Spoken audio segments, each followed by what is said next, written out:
Hello, this is Force 13 Live. It's just gone 11 PM on the Universal Clock, and you're looking at what would appear to be a black screen. It's actually the Force 13 webcam peering outside, but it's got dark here, so you can't really see anything. The weather's been lovely here today, and it's going to be another fairly nice day here tomorrow, but of course, we're not talking about here. We're talking about out in the tropics, where we've got two systems. Tropical Storm Bret formed 2 hours ago, if you've just joined us, and we've got what was Invest 93L, which the National Hurricane Center have called Potential Tropical Cyclone 3L, which is certainly a mouthful. I still struggle with that, really. It's likely to become a tropical storm, however, which will make things a lot easier for everyone concerned, because it will have the very straightforward name Cindy. My name's Nathan Foy, and we have tropical storm warnings in effect for significant chunks of areas right now from these two systems. Trinidad and Tobago, of course, is the real focal point right now, because we expect the tropical storm conditions will arrive there very soon, and the storm will pass over there tonight. And of course the neighbouring islands, Grenada, St Vincent and the Grenadines, I think are still under warnings, if I'm not mistaken, might not be anymore, can't remember, and Venezuela along the coast there and towards the ABC Islands. In the in the US, we've got a significant chunk of Louisiana under a tropical storm warning and a tropical storm watch extending into Texas. We'll have more on that during this hour. Let's bring in the Skype team. We've got a few people here right now, joined by 5 actually. David, Hag, Cesar, Craig and Isaac. The Texas Isaac. Because we have 2. Hi. We've had 2 during our stream so far. If you've got any questions for us whilst we're on the air, do send them in. We don't bite, and we will answer every question that we see, pretty much, as long as it's fit to air. Start your message with Force 13. Shall we take the plunge and go straight to the models, or is there anything else we need to talk about first? I'm ready to plunge, so let's go. Okay. So, I'm going to use this little version of the model so we can see both systems simultaneously. I think that's the easiest way to see both of them do what they have to do. So, this was the analysis from the GFS from earlier today, and here we see not really much to see. This is right now basically. I'm showing 2 tropical systems. We have 2 tropical systems, so there we go. And it brings Bret into Trinidad, and it brings whatever you want to call this thing more toward 3L. Gulf. This is tomorrow morning. Bret is still intact. It looks like it actually got a little bit stronger. Yeah, it got a little bit stronger in the southeast. Is that 1002 there? Yeah. So down from 1007. Yeah, so it looks like it's intensifying there. Yeah. What is probably Cindy by this point looks to have consolidated into one center and is one tropical and is a singular tropical entity, so it's a tropical storm by this point. It actually kind of blows it up a little bit. In fact, it actually moves all the winds to the western side, interestingly enough. And then Bret starts to fall apart, as you would expect, in the Central Caribbean. Cindy actually kind of falls apart a little bit. Ends up making landfall as a relatively minimal tropical storm, but that's just in the wind department. The rain is probably going to be a lot more extensive. In fact, yesterday, as you can see, all this rain over Louisiana, and some being influenced by the 03L. Let's call it that for now. And you can see all this rain being pulled up into the Florida Panhandle, and of course the rain associated with the tropical storm itself. And you can see this is Bret's remnants. Pretty pathetic, as you would expect. So, and then brings Cindy inland, and then just fades away. So that's what the GFS is saying for these 2 systems. The ECMWF is showing, if it will load properly, it wasn't developing Bret. It is wrong about it. It's showing a 1010 millibar low right down here. But then again, this is what it was showing for its analysis, and that is clearly wrong, so we're just going to ignore that. Develops what is going to be Cindy, very likely. Further west than what the National Hurricane Center is saying on that.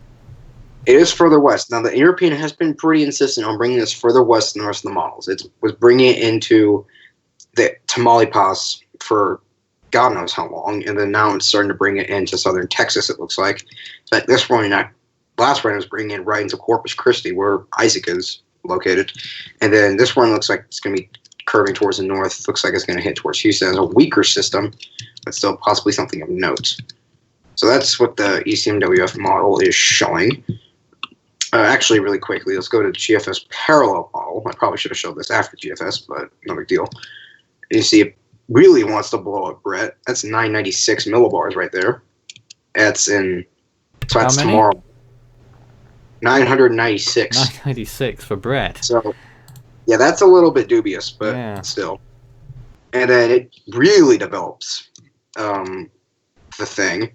That could, let's look at the winds. That could be, that's a strong tropical storm to the south of Louisiana. Weakens it and then moves it pretty much into, what is that? Like just south of Lake Charles in Louisiana, near the Texas border, and then moves it inland and then dissipates it and then brings it offshore, mid-Atlantic out to sea, becomes extratropical. CMC model. Now, I will alert you ahead of time. If you do see any tropical systems that develop past when these two systems develop, don't buy it. Don't buy it.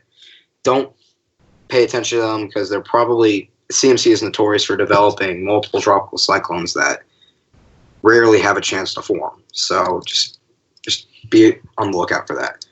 So this is tomorrow morning. It has Cindy moving pretty quickly at this rate, and it doesn't even show Bret anymore. In fact, it doesn't even show Bret. So that's one interesting thing. And it develops it into a decent tropical storm, actually, but it moves a lot further west and then does the same thing the European model does. Very circular. A lot further. Yeah, that's something that I've been kind of surprised about. They've been making a pretty organized system. Sorry? Making a pretty organized tropical system. And doing the same thing that ECMWF is doing it, pulling it west and then moving it and making a sharp northerly turn. You don't suppose it might be subtropical there? In fact, that is a good point. Let me check the satellite. It could be. Oh my. That could be subtropical. In fact, that probably is subtropical. Yeah, look at that. Ooh, wow. Could get tropical characteristics just before landfall there. Interesting. Yeah, very interesting. And then where's it going? Off it goes. Yeah, so that's far out, but whatever. And then the NavGem model is coming out right now, so let me just go back one run. And it is showing, let me just get this parameter up. So this is what the NavGem model is saying. Again, not even showing Bret. Ignore that. So let's just focus on what is likely to become Cindy, a very large system.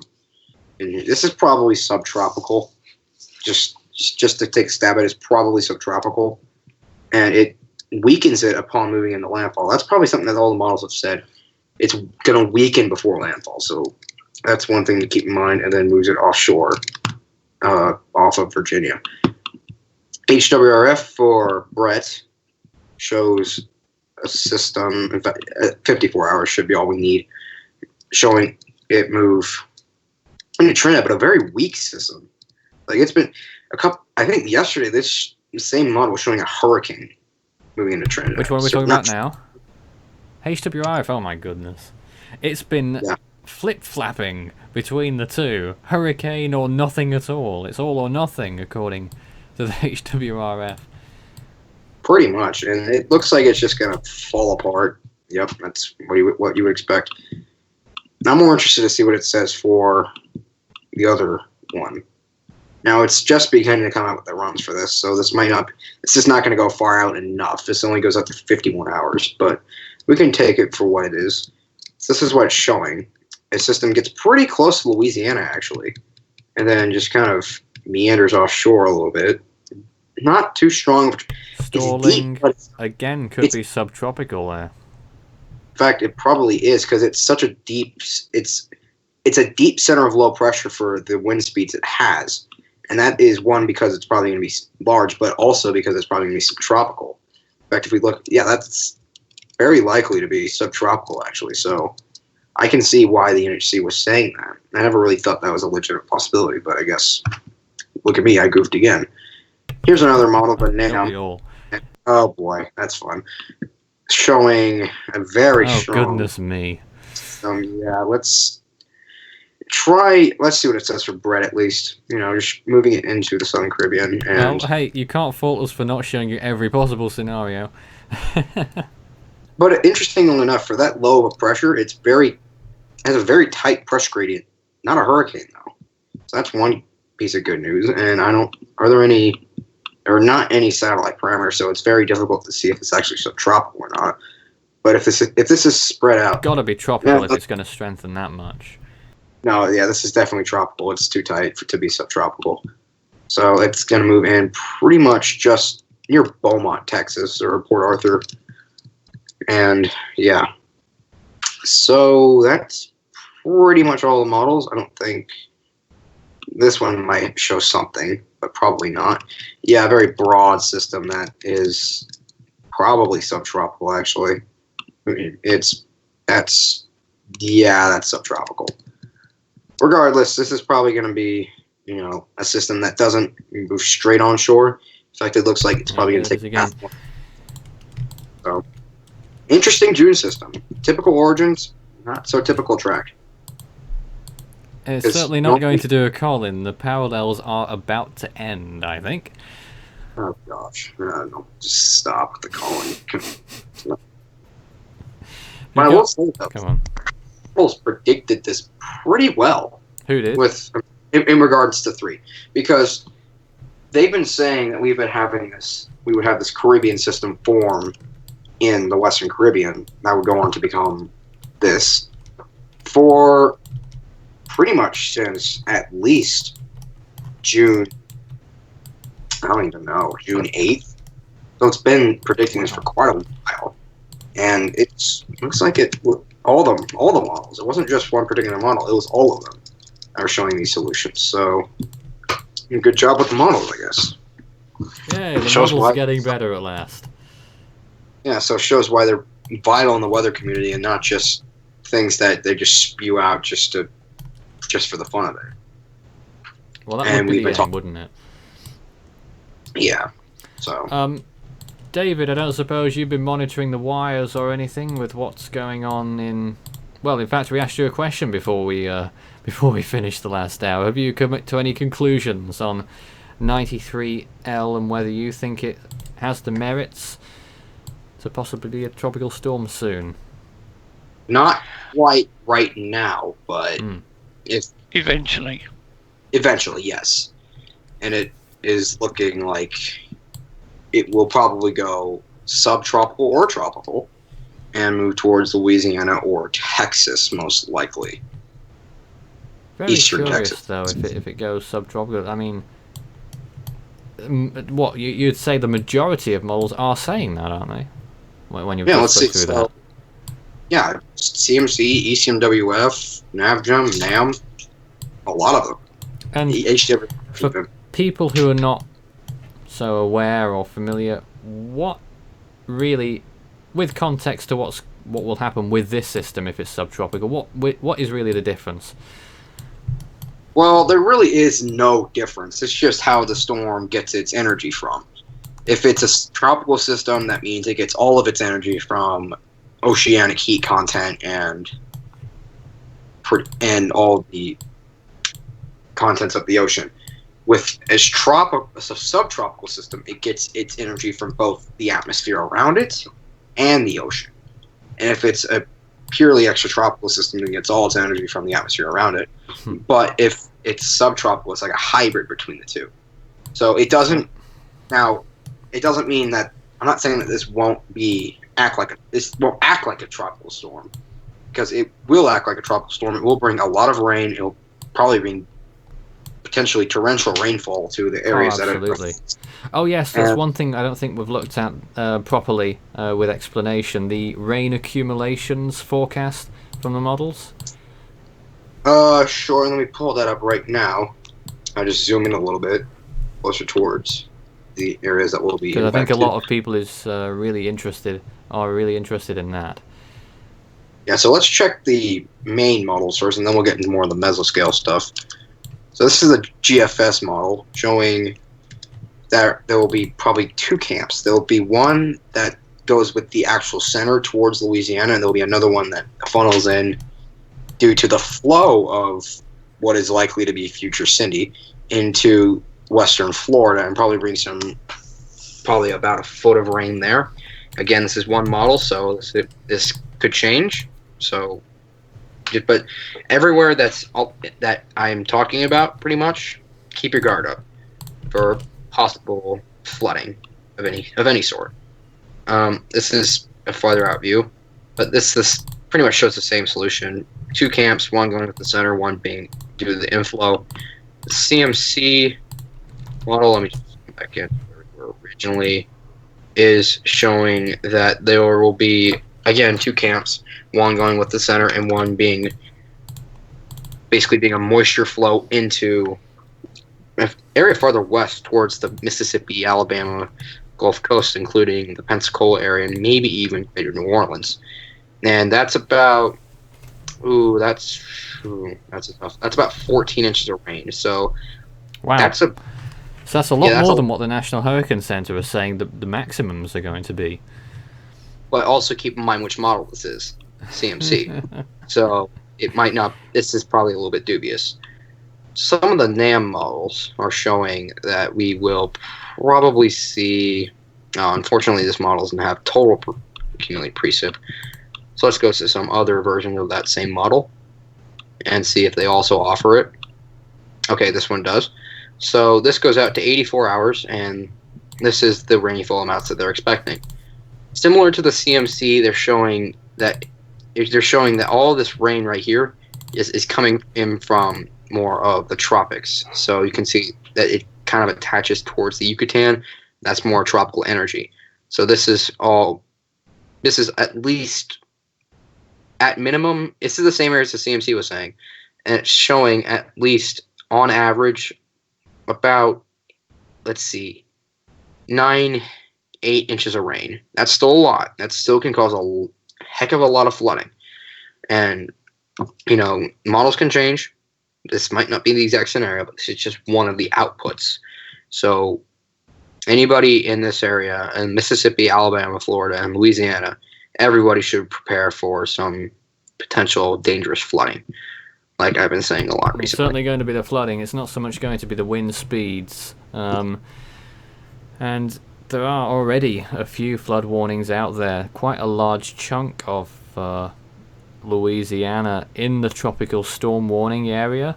Not entirely, can't quite triangulate the place, but to the east of New Iberia near the coast, there's quite a sizable flood warning already in effect there, and it makes you wonder, doesn't it? Flash flood watches in that area. There could be some issues in some of these areas for flooding. Much more than the wind speed, because at the moment National Hurricane Center are only expecting 45 miles per hour. Also keep in mind that this area in Louisiana is still dealing with the aftermath of the flooding they had back in August of last year. Lord. And understandably so. Some places got 30 inches of rain. That is a lot of rain. Outrageous. And it was a very costly disaster, probably costlier than Matthew. So they're still dealing with the aftermath and cleaning up from that. You put more rain, you put more flooding on top of that, that could just worsen the situation there. And that's probably that area that was affected by that flooding. That was towards the northwest of New Orleans and around and east of Baton Rouge. That area is probably not going to be the hardest hit area. Hard to say right now, but that's just my initial assumption, that it will probably be some areas near the center or to the east of it. Around and east of New Orleans, it probably will also be a pretty big area to get hit, as you can see pretty clearly by this model and models I've been showing in the past. I've got something here that I just want to bring to everyone's attention. Now, Force 13 has just released its latest SUSE update on Bret. Pretty much in line with what the National Hurricane Center is saying that it will sustain tropical storm intensity for another 24 hours before turning post-tropical, well not post-tropical, but remnant low as it moves off towards the central Caribbean. It's got 24 hours, and I believe predicting a peak of 45 miles per hour. Certainly not going to be much stronger than it already is. And we're going to be keeping a close eye on it on the infrared imagery into overnight tonight, because one or two signs that perhaps it's already having a little bit of trouble, unless it rights itself again. Maybe it's just something short term, but we'll have to wait and see what happens with Bret. Yeah, we have to keep in mind that these storms can wax and they can wane. Especially so with one as small as that. What? Especially with a small one like Bret. Yeah, it can happen with any tropical system. So it's just... It's funny to consider that the tropical storm force wind, not radius, but the overall wind field in Bret is smaller than in 3L, and it's named. Well, it's because it has a closed center. And 3L probably doesn't yet. So, that's just a little bit of a technicality there. Now, how is its center getting? Is it any better than what we were looking at before? Well, let me check. It probably... that's the wrong floater. It probably has... Here's the latest. And we also need to keep in mind that we're going to start losing visible imagery here very soon, because darkness is about to come the system. But looking at it right now, it looks like it hasn't improved too much. In fact, it's... Look northwest there. Is that third center still apparent? Hard to tell on that. Which third center? Sea just to the northwest. This one right here? Yes. Yeah, it looks like it's already decaying, and that wouldn't surprise me. That would not surprise me. And another thing we need to keep in mind, subtropical systems tend to kind of have this structure a little bit. I hate to draw comparisons to this system, but you probably aren't thinking of this example. Go on. 90L March had the same kind of structure. This is a lot better than 90L, though. Goodness me. It had a similar type structure. Issue is here, this is not facing completely inhospitable environments. So that's one thing going for this, at least. Another interesting factor I can see right now is that shear looks like it's lessened over it. That's been one of the problems facing it, but you can see this. You can see this little bit of these outflow clouds. This is not from wind shear. shear has been surrounding it, hasn't it? Yeah, but it's not. It looks like it's gone down a little bit, because you can see. I mean, it's hard to tell because there aren't not much convective activity over here. This is the reason why there's not much. Actually, no, because of dry air. There's a lot of dry air on this portion of the system. In fact, if I can go back because the thing's been so disorganized for such a long time, it's one of these that's it's sort of funneling up towards the north now, and a big plume of moisture, really, isn't it, heading north? Yeah, pretty much. In fact, this is a... Okay, well, please load. So this is a better view of it.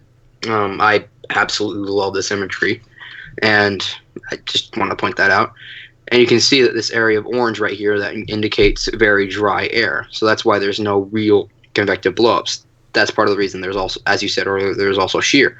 But notice how it's not screaming over the Gulf as it was a day or two ago when this thing was still down in the Western Caribbean. So that is something that I was trying to mention a couple days ago, although my point didn't really get across all that well, is that it's probably going to lessen in the Gulf. Here's another thing I think is rather interesting. There's this little, it looks like there is an upper level low right here. It's hard for me to tell. That this is probably what is steering all of the shear. And this looks like it's backing off towards the west, or the west-southwest, probably closer towards Texas. Excuse me. So this is probably going to pull this system with it towards the west.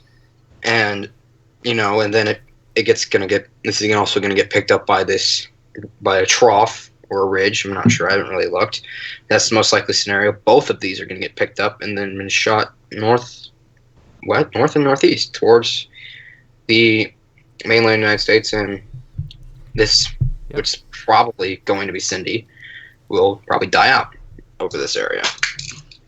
Or a very unlikely scenario at this point, probably a very minuscule scenario, is that this never forms. It just dies. And I think is very unlikely, but it's always a After all possibility. that bigging up, goodness me. After all this, it just dies. And that's what I was fearing would happen with Bret, but fortunately... Unthinkable. Yeah, they nearly ran out of opportunities, but Bret's still easily a tropical storm, no doubt. If anyone's got any questions for us whilst on the air, of course, don't feel excluded by me and Hank talking nonsense for the whole hour. You can send him a message. It's not nonsense, don't worry. Start your message with Force 13 in the chat, and we'll get back to you, of course. And anyone else who's in the room right now, would you like to comment on anything that you've seen so far in this hour? Well, as from the commentary of Hank, I'm kind of like impressed, or I see something interesting in the behavior of the development of this system. I mean, in the Gulf of Mexico. Yes. And it is, I don't know, but the way like it is rotating, or it looks like, and all the moisture that has in the west, and the possibilities that has to be a subtropical cyclone instead of a typical tropical storm.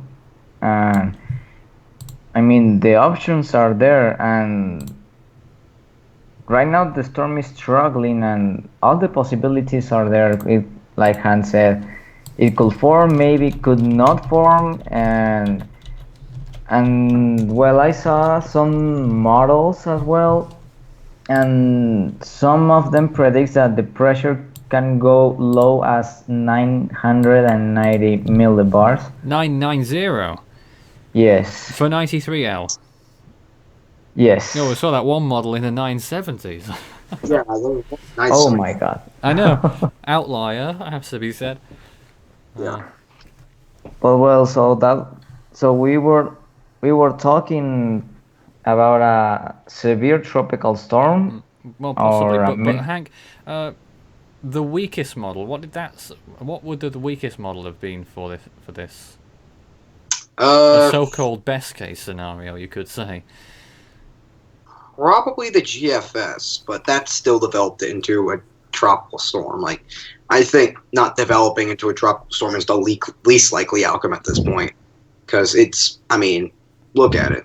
Like, it's your classic June system, classic June mess rather, and that comes out of the Caribbean and just does whatever it wants. It's certainly got a lot of rainfall with it on the eastern side, and it's probably building, if anything, or certainly expanding.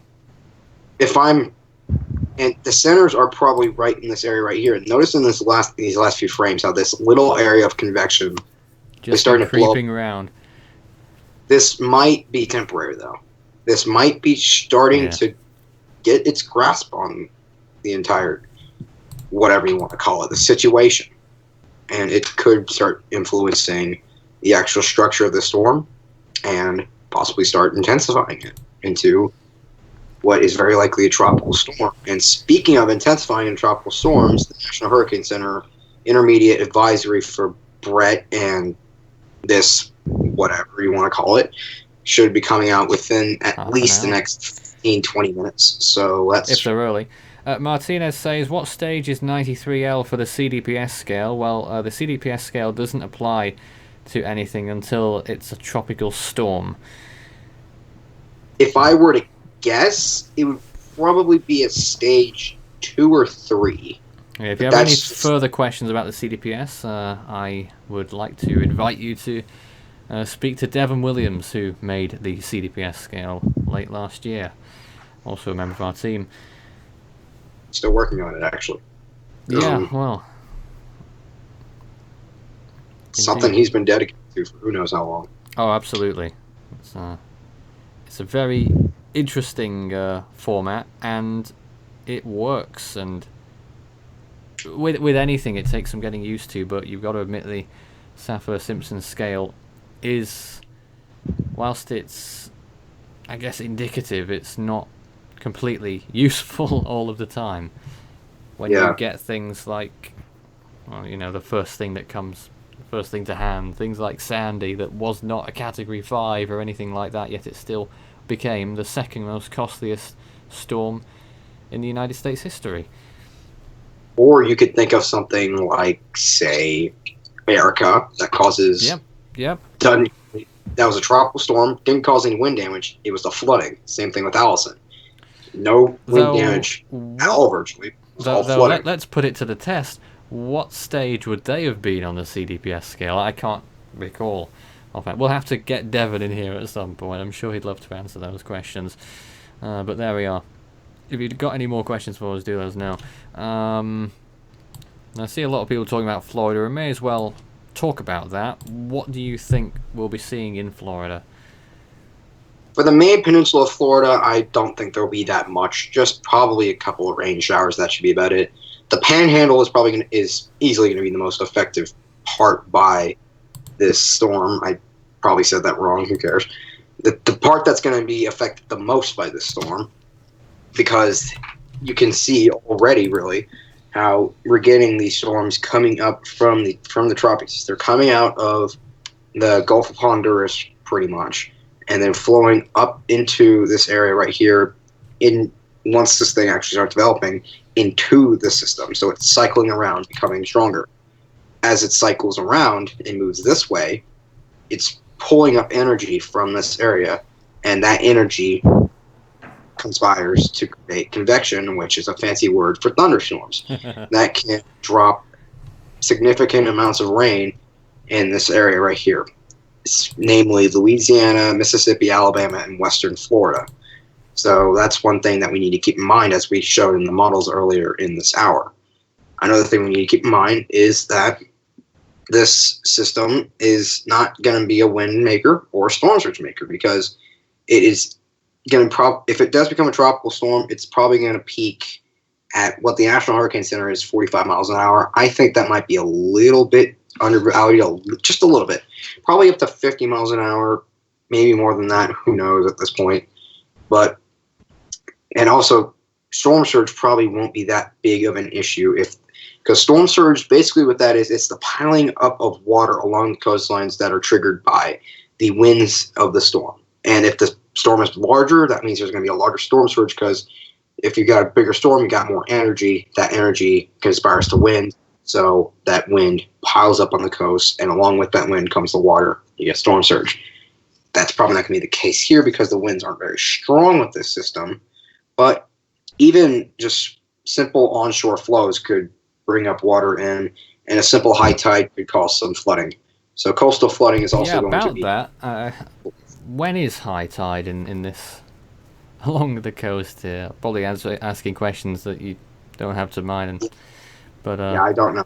I wish I could tell you. If anyone knows, do let us know, and we can possibly do some number crunching or something. I know. Who's that? That's Isaac. Hello. Hello. I think for our area, I think our high tide is around 8 in the morning, and then they're maybe like 30 minutes ahead of us, so maybe 8:30 or so for them. So when you think about the track, probably Wednesday morning is going to be the worst time, you think? Oh, if I remember correctly, if I remember how the tides work, if I'm living over here, I believe I think the high tide is usually in the mornings, and then it gets gradually to low tide, and later at night it goes back to high tide and low tide. It's a cycle, and so I believe the morning's probably the worst. I'd imagine so, unless I'm totally wrong with this, if there's like a full moon or something. Yes, I don't know too much about the tides, but yes. Yeah, neither do I. I don't think we're gonna have a full moon anytime soon. At least I don't think so. But who knows? I mean, well, yeah, we usually have them at the end of the month. Sorry, we're not monitoring the moon. Oh yeah, we usually have them at the end of the month, so it's probably not there right now. Yeah. So yeah, storms shouldn't be that big of an issue. Coastal flooding might be, and that flooding could either come from itself, the over the sky. Would you expect And also, any sort of storm surge from this? Yeah, like a foot or two, but that's probably about it. But I mean, that's I think the worst would significant. be.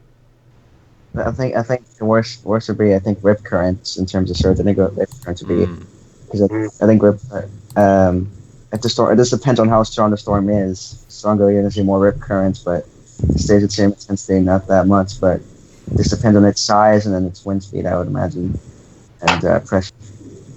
But rip currents is also another thing. Like around the other coastal areas around it, there could be some rip currents too from it, from the effects.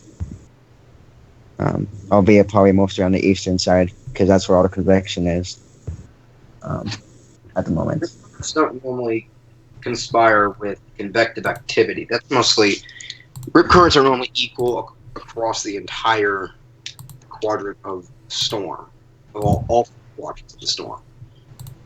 So even like or hell, even a wave could cause rip currents. I mean, just any disturbance out there could cause some sort of a current. Oh no, yeah. I know. I'm just saying like the worst of them will be most likely around there, but everywhere else so obviously be even I probably might even see rip currents out of this thing if it makes landfall in Louisiana or something. Yeah, I see what you're saying, Isaac. Yeah. So I don't mean to get a confusion. It's yeah. No, you're fine. The National Hurricane Center will be updating in around 10 or 20 minutes, we would hope. And Hopefully yes, over the hour. We're switching to the infrared imagery of Bret right now, and you can see how it's been approaching Trinidad. I believe some people are reporting that the winds are getting up there, as you'd expect. Let's see. Yeah, in these last couple of frames, I see there's a convective burst going on right near the center. So, like I said earlier in the broadcast, that was probably short term, and it appears that it was short term, and that might cause some additional problems for Trinidad. Hopefully not, but it might. And don't forget, it's not just Trinidad that's being affected. It's also northeastern Venezuela. It's Tobago. It's Grenada. It's even St. Vincent and Barbados to a lesser extent. And did we assess the rainfall predictions from the models for this area too? I can't remember that we did. I checked it earlier before I joined the live stream, and it was showing about 5 inches max. So that's still significant, but I mean it's not that much compared to some previous storms, and flooding. What was Erica? What did Erica do? I think it dumped 13 inches of rain over Dominica. So and it got wrecked by Haiti.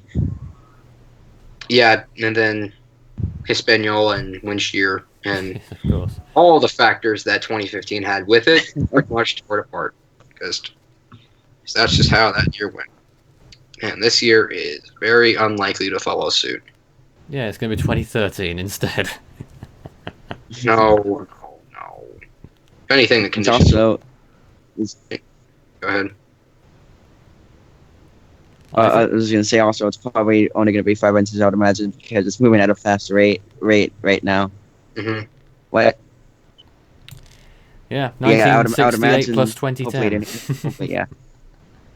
Well, the only really comparison we can have to 68 right now is that there's 2 systems going on.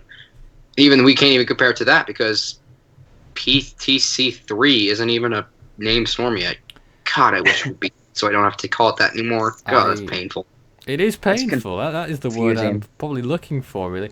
You can just about see on that latest GOES 16 imagery, actually, pretty much the most intense part of the central core of the storm is just about washing up along the east coast of Trinidad as we speak. So, yeah, the worst of the storm is pretty much reaching the eastern coast there of Trinidad now, and it's going to be a rough few hours. Certainly. Definitely inclement weather. And something that we really haven't been talking about that much in the stream is how rare a storm like Bret is. We never really see storms in the main development region during the month of June. It's only happened apart from Bret, it's only happened 5 other times. Bret is the 6th known occurrence in the Herdat record. And the other, I know of 4. I don't know what the other one is. The 4 I know of are in 2003, 2000, 1979, and 1933. There was one that was northeast of the Cape Birds, and I don't remember which year it was. I can't think of it off the top of my head. But those 2 of those systems were depressions in 2003 and 2000 that fizzled out in the Saharan air layer in mid-June. The other 2, Tropical Storm Ana of 1979, moved through the islands as either a depression or storm, I can't remember. And then the other one, 1933, this was the big one that also made landfall in Trinidad, this time as a hurricane in June of 1933. And then, of course, kept going through the Caribbean and then hit Cuba, I believe, and then moved southwest in the Gulf to hit Mexico. And the storm is not going to do that. I can tell you that right now.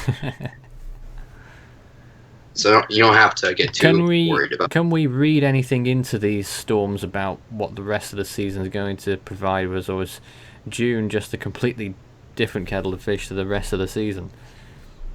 Well, PTC 3 probably doesn't mean much because it formed in an area where you would expect storms to form in June. Like that's climatologically where you would expect storms to form. Bret, on the other hand, is a completely different case. This area is not where you would expect storms to form at all, and it could mean something for the rest of the season. And like we've been saying in previous live streams, this season is probably going to be a big one. Is it concerning that it's managed to stay at low latitude as well, and it's being pushed more west and south than what we were initially expecting? Sorry about that.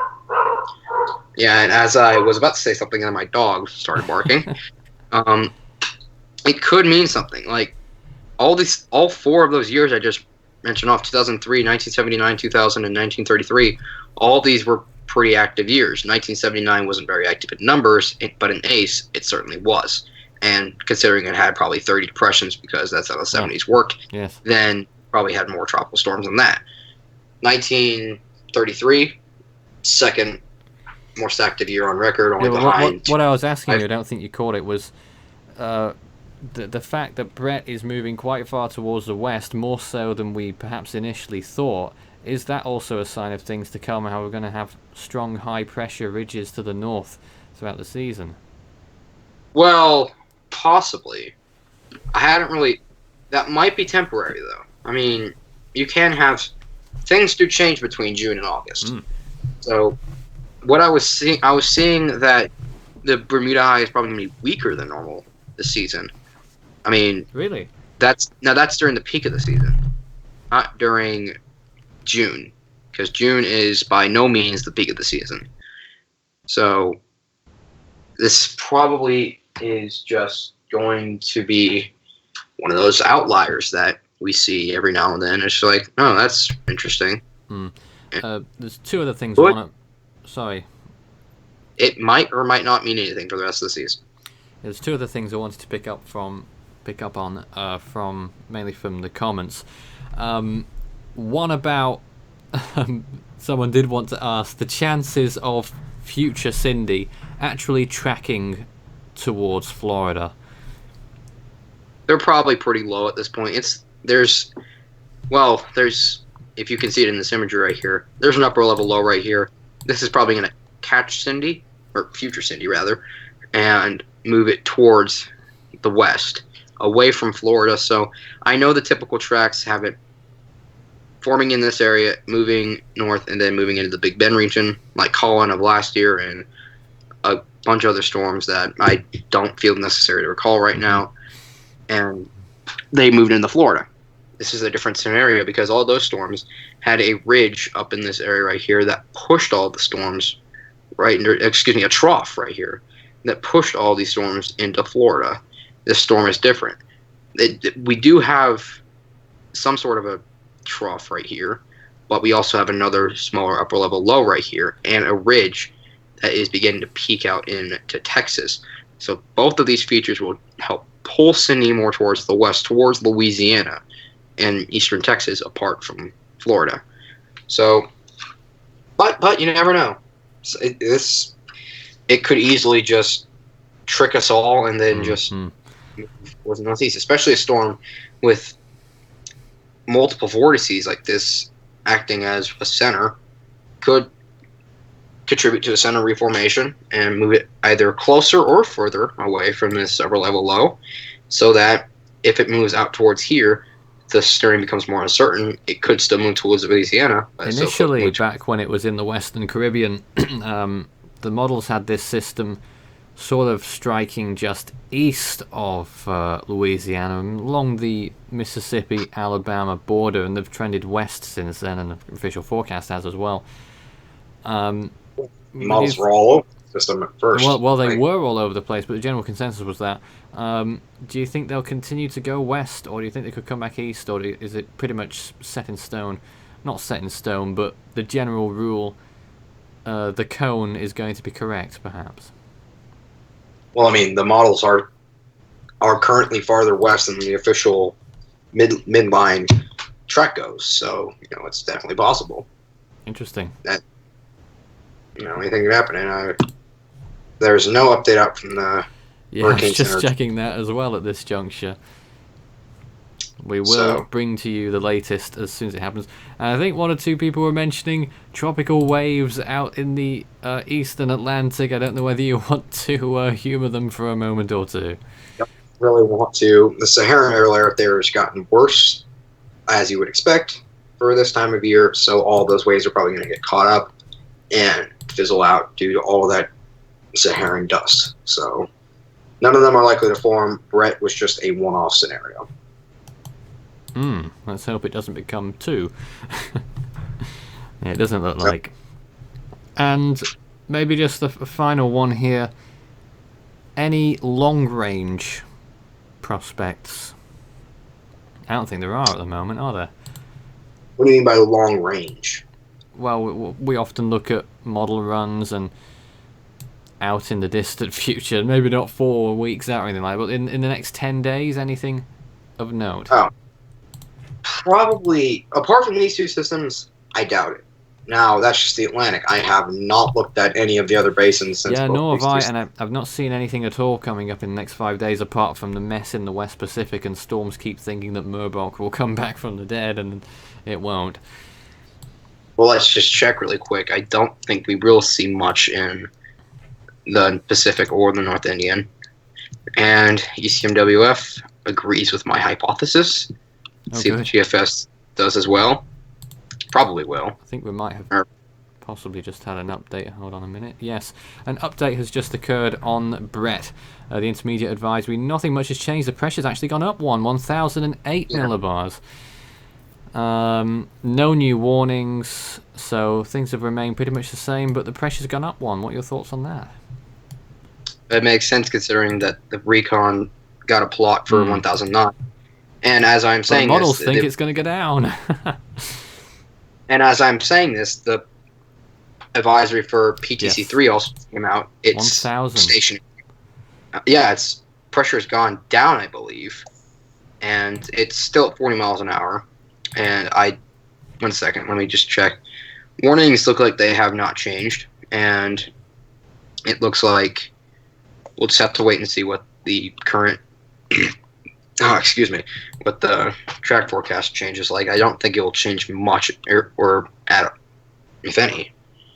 But, you never know at this juncture. They don't change them at the intermediate advisories. They sometimes do. It just depends on the situation. Not as far as I've seen. It just depends on the situation. Like, if it's a storm that's strong and approaching the coastline, then they will do that. But if it's not, then they won't. It just depends on the situation. Usually they just do it for just like watches warnings usually. So they'll do it for the intermediate sometimes for weak systems. So the question I've got to ask at this juncture, the question I've got to ask right now, with this pressure on Bret that's gone up 1, has it peaked already? I would not be able to answer that because the storm hasn't lived out its life yet. But if I were to guess, I would say maybe. Now, I say that in a very questionable tone, but We can tell. what? We can tell it's a questionable tone there. You're being careful. Yeah, it's hard. It's hard to say. It's probably going to go up to 45. It might go down a couple millibars. This new convective burst probably means that it's not done. I mean, it was just designated a tropical storm 3 hours ago, after all. Mm-hmm. So it's probably still got it does have some life left in it, and how much life it has left, we'll just have to wait and see. Could be 24 hours left. It could be 48 hours left. Who knows? All we know is that it is very likely to die in the central region. And there is its forecast track on the right hand side of your screen from Force 13 Suez, which is the link just at the top there if you'd like to access that with the latest on these systems from Force 13 at least. And I'm just going to bring up the updated graphic for potential Tropical Cyclone 3, which still hasn't come out yet actually. There won't be much visual change to it though, admittedly. So it'll look quite similar to that, what you're seeing on your page right now, and it gives you a little idea of where the watches and warnings are. Cesar, is there anything else that you'd like to... what are your thoughts on these pressure changes then? Well, I think it's the start of the end of Bret. I don't expect any further intensification because, well, it's interacting to land and it will enter into a really bad area that will not contribute to further intensification to Bret. So... Too late for Trinidad though, unfortunately, and Tobago. Sorry? Too late for Trinidad yes. and Tobago, unfortunately, and possibly Venezuela as well if it keeps holding on.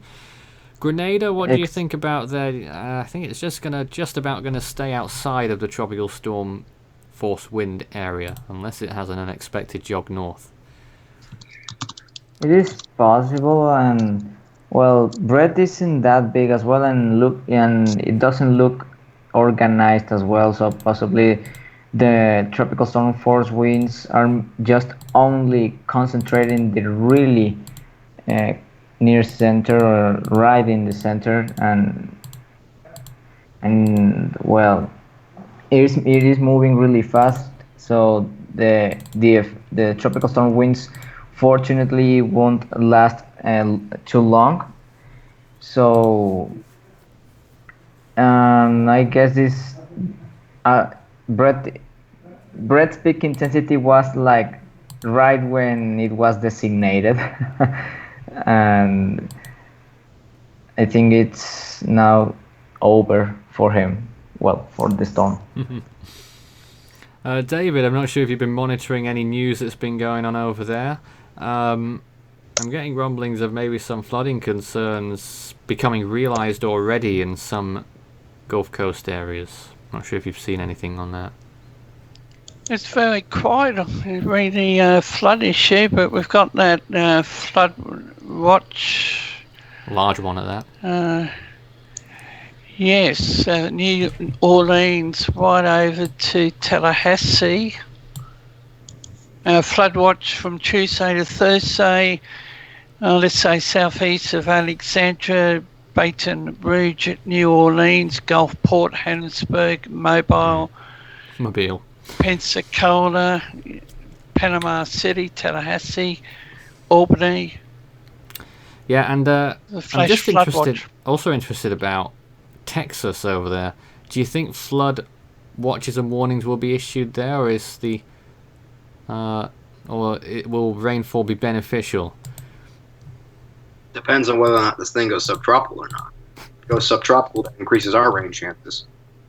If it doesn't, then it doesn't keep it that high. It also depends on where the thing decides to go. Yeah, I think it's almost safe to say that you won't be seeing much from this storm, Isaac. I will be Almost. seeing something though. Rip currents. That is definitely true. And I don't know what people's mentality is like out there, but I don't think it's going to be a wise move to go out to the beach on these next 2 or 3 days at least. Yeah, and then they're still saying I have a still saying I have a 30% chance of rain tonight, and I think a 40% chance of rain tomorrow because of this thing. So Yeah, okay. we'll just have to wait and see. And just having a quick look at the US there along the east coast, there were warnings in effect, tropical severe thunderstorm warnings that were in effect. There are still watches over there over large areas. Not so many warnings out there now. Looks like Virginia and a few other locations along the coast there having some thunderstorm activity, and I think the amount of flash flood warnings is increasing over in Mississippi. We'll bring you a full picture at the start of the next hour in just a few moments' time. This is Force 13 Live. Oh, there's me again. You get to see me at the start and end of every hour. I don't know why. And we'll be back again shortly with more information on the latest. And, well, quite often there's not too much to talk about, but we'll take your questions. We'll be here to fulfill whatever is needed of us. Back soon. Stay safe.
Continues in a moment.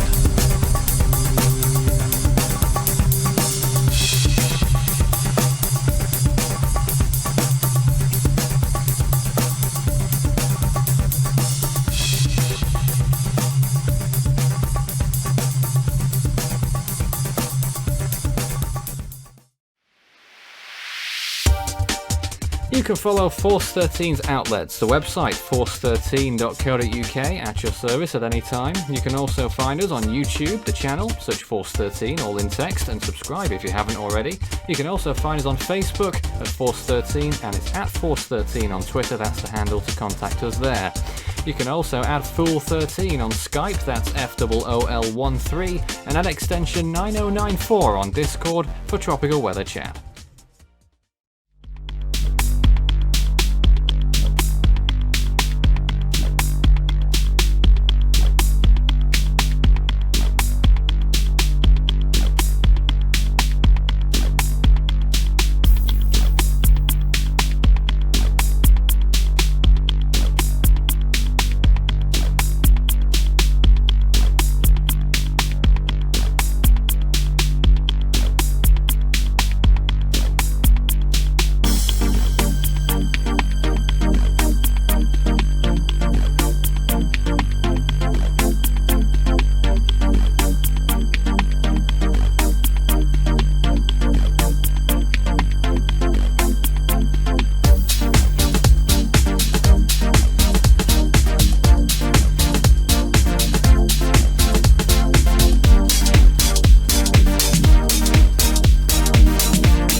You're watching Force 13's live streaming service.